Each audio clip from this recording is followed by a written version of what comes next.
बिहार में दलितों के सबसे बड़े नेता रामविलास पासवान के निधन के बाद सियासी गलियारों में शोक की लहर है।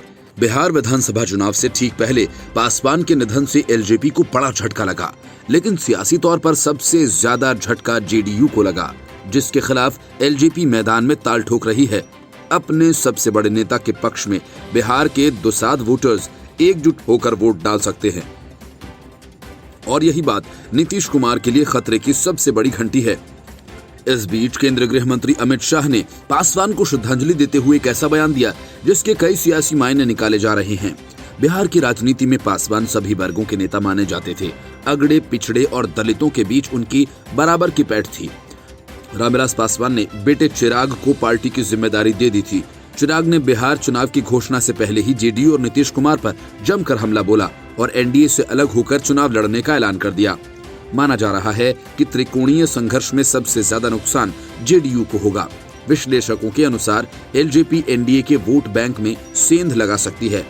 पासवान के निधन के बाद शाह ने श्रद्धांजलि देते हुए कहा कि भारतीय राजनीति में एक शून्य पैदा हो गया है और उनकी कमी भारतीय राजनीति में सदैव खलेगी।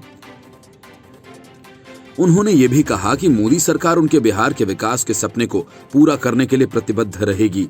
शाह के इस बयान के कई मायने निकाले जा रहे हैं।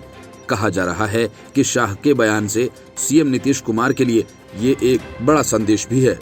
दरअसल 2010 के विधानसभा चुनाव में एनडीए का हिस्सा होते हुए भी नीतीश ने नरेंद्र मोदी को प्रचार में शामिल करने से मना कर दिया था। इसके बाद 2013 में नीतीश कुमार ने एनडीए से अलग होने का फैसला किया। 2015 के विधानसभा चुनाव में नीतीश लालू यादव की आरजेडी के साथ गठबंधन करके चुनाव लड़े थे। 2017 में नीतीश ने आरजेडी से रिश्ता तोड़ बीजेपी के साथ फिर से आ गए, लेकिन बीजेपी नीतीश को दिए पुराने घावों को भूली नहीं है।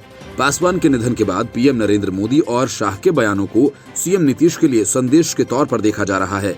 चिराग ने पहले ही घोषणा कर दी थी कि उनका गठबंधन बीजेपी के साथ है और वो बीजेपी दल के खिलाफ अपना उम्मीदवार नहीं उतारेगी। ऐसे में जेडीयू को एलजेपी के कैंडिडेट कड़े त्रिकोणीय मुकाबले में पहुंचा सकते हैं। इन सीटों पर एलजेपी अगर एनडीए के वोट बैंक में सेंध लगाने में सफल हुई तो निश्चित तौर पर जेडीयू की सीटें घटेंगी।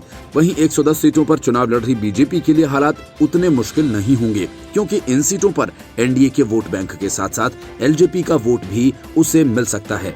ऐसे में चुनाव परिणाम में बीजेपी को बढ़त मिल सकती है।